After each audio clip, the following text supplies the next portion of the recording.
আসসালামু আলাইকুম everyone, it's me Oishi. চলে আসলাম নতুন আরও একটি ইন্টারেস্টিং ব্লগ নিয়ে। আশা করছি সবাই অনেক বেশি ভালো আছেন। আলহামদুলিল্লাহ, আমরাও সবাই অনেক অনেক ভালো আছি।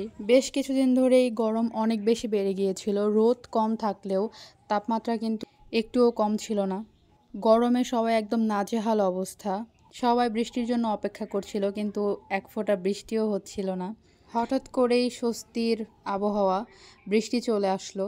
কিন্তু এই বৃষ্টি কতটুকু স্বস্তির সেটাই প্রশ্নের। আমরা সবাই জানি সারা বাংলাদেশে সোমবার থেকে রেমাল ঝড় হচ্ছে। আমরা যারা ঢাকা জেলার আছি তারা হয়তো অত বেশি এই ঝড়ের প্রভাব বুঝতে পারছি না। তবে উপকূলীয় যারা আছে, উপকূলীয় অঞ্চলের যারা আছে, আশেপাশের জেলার যারা আছেন, তারা আসলে বুঝতে পারছেন এই ঝড় আসলে কতটা অস্বস্তি বয়ে এনেছে তাদের জন্য। আবহাওয়া যদিও মানুষের নিয়ন্ত্রণে নাই, এটা আল্লাহ প্রদত্ত জিনিস। আমরা এটাই মানবো যে আল্লাহ যেটা করে সেটা ভালোর জন্যই করে। আমরা এটাই করতে পারি, সবার জন্য দোয়া করতে পারি যারা এই ঝড়ের ক্ষয়ক্ষতির থেকে আল্লাহ সবাইকে রক্ষা করুক। আমাদের এদিক দিয়ে ধামরাই, ঢাকা জেলার এখানেও বৃষ্টি হয়েছে। সারা দিন বৃষ্টি হয়েছে, টানা একদিন বৃষ্টি হয়েছে বলতে গেলে। আর ঝড়ও হয়েছে। তো বৃষ্টি মানেই সবাই আমরা যেটা জানি সেটা হচ্ছে খিচুড়ি। তো সকাল সকাল ঘুম থেকে উঠে আমরা ফ্রেশ হয়ে খিচুড়ি রান্না শুরু করলাম। খিচুড়িতে যে ডাল দিয়েছি এগুলো সব আমাদের ক্ষেতের ডাল, নিজেদের চাষ করা ডাল। মুরগির মাংস দিয়ে এখানে এখন আমি খিচুড়ি রান্না করছি।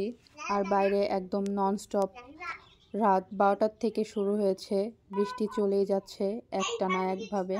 তো আমি এখন খিচুড়িটা কষিয়ে নিলাম, কষানো হয়ে গেছে। এবার আমি এই খিচুড়ির মধ্যে পানি দিয়ে নিচ্ছি। বেশি শক্ত শক্ত করব না, ঝরঝরে খিচুড়ি আমি পছন্দ করি না। একটু নরম নরম থাকলে ওই খিচুড়িটা খেতে আমার ভালো লাগে। তো এখন আমি পানি দিয়ে এটাকে ঢেকে রাখবো। তো এখন আমি খিচুড়িটাকে ঢেকে রেখে তারপর বাইরে যাব একটু বৃষ্টি দেখতে। ভাবলাম ছাতা নিয়ে একটু বাইরে বৃষ্টির থেকে একটু হেঁটে আসি। এত পরিমাণে বাতাস হচ্ছিল যে ছাতা কোনোভাবেই এই বাতাসের সাথে পেরে উঠছিল না, ছাতা বাঁকা হয়ে যাচ্ছিল। এর জন্য আমি চলে এসেছি, আবার বাইরে আর যাওয়া হয় নাই। আমি ঘর থেকেই ভিডিও করছিলাম আর দেখছিলাম বৃষ্টি। গত 2 দিন ধরে আমাদের ধামরাইতে বিদ্যুৎ ছিল না, তাই ভিডিওটা আপলোড দিতে একটু লেট হয়ে গেল।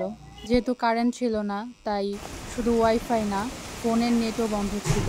পুরো বাংলাদেশে একই সমস্যা, আমরা সবাই জানি এটা। দীর্ঘ সময় কারেন্ট না থাকার কারণে নেটওয়ার্কের টাওয়ারগুলোও বন্ধ হয়ে গিয়েছিল। যাই হোক, আলহামদুলিল্লাহ এখন সব কিছু ঠিক হয়ে গিয়েছে। এই ঝড়ে যাদের ক্ষতি হয়েছে, অনেকেই অনেকভাবে ক্ষতিগ্রস্ত হয়েছে। আল্লাহ সবাইকে সব ধরনের ক্ষতি কাটিয়ে ওঠার তৌফিক দান করুক।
আমি ভিডিও করছিলাম, বৃষ্টি দেখছিলাম, এদিকে এসে দেখি মা খিচুড়ি একদম রান্না প্রায় কমপ্লিটই করে ফেলেছে। এদিকে আমি বাইরে চলে আসলাম পোলাও পাতা নেওয়ার জন্য।